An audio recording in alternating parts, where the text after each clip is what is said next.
ఏమండి ఈరోజు వాతావరణం చాలా బాగుంది. వర్షంతో చాలా కూల్గా ఉంది. అందుకని హాట్గా మిరపకాయ బజ్జీలు చేస్తున్నానండి. చూడండి మరి ఏమేస్తున్నాను. ఇదిగోండి ఒక 2 కప్పున్నర వేస్తానండి శనగపిండి.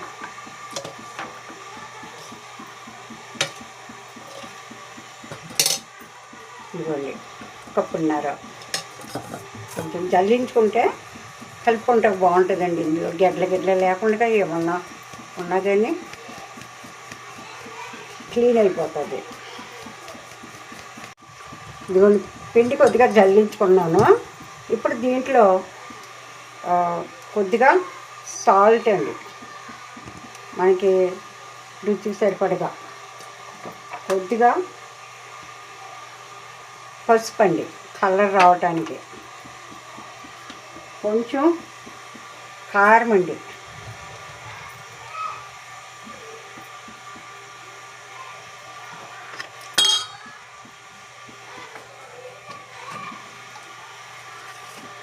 ఇదిగోండి కొద్దిగా వంట సోడా అండి,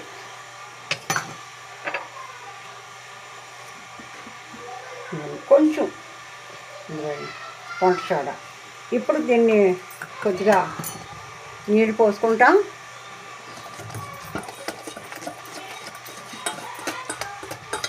కలుపుకోవాలి. కొద్దిగా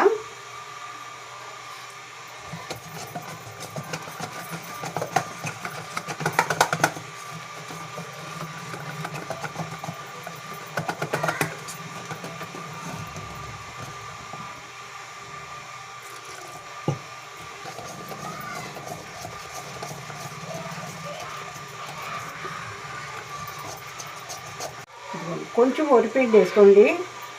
కొంచెం వరిపిండి కలిపితే ఏమవుతుందంటే కొంచెం క్రిస్పీగా ఉంటుంది. అండి ఇప్పుడు మెత్తగా బాగా కలుపుకుంటే ఇంకా వేసుకోవచ్చండి.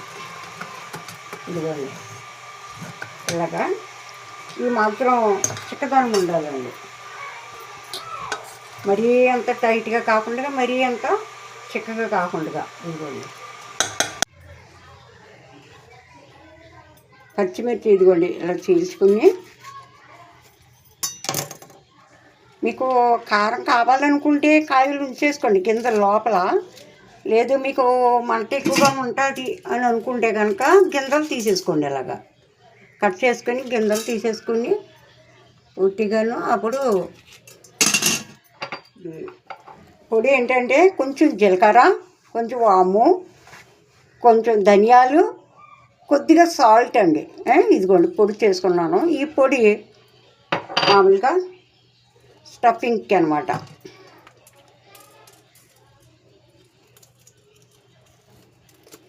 నీళ్ళగా పెట్టేసుకుని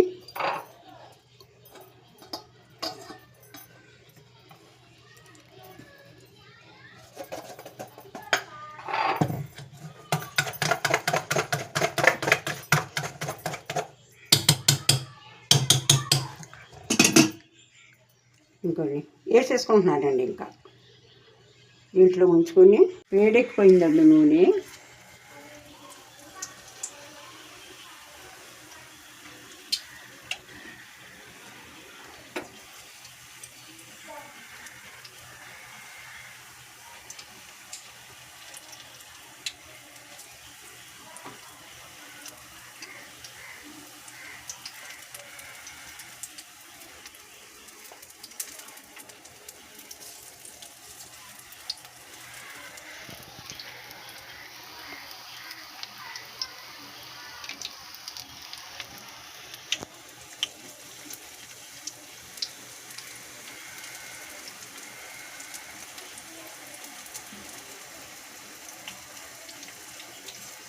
ముసుగుకి వర్షానికి బాగుంటాయండి బజ్జీలు.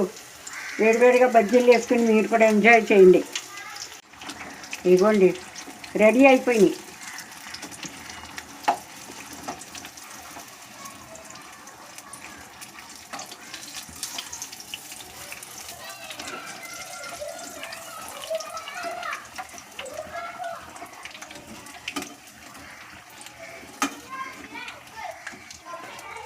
వేడివేడిగా పచ్చిమిర్చి బజ్జీ అండి రెడీ అయిపోయింది. ఇదిగోండి, వాతావరణం చాలా బాగుంది, చాలా చాలా చల్లగా ఉంది. మరి మీరందరూ చూసి ఎంజాయ్ చేయండి, లైక్ చేయండి, షేర్ చేయండి, కామెంట్ చేయండి. ఓకే, బాయ్ అండి.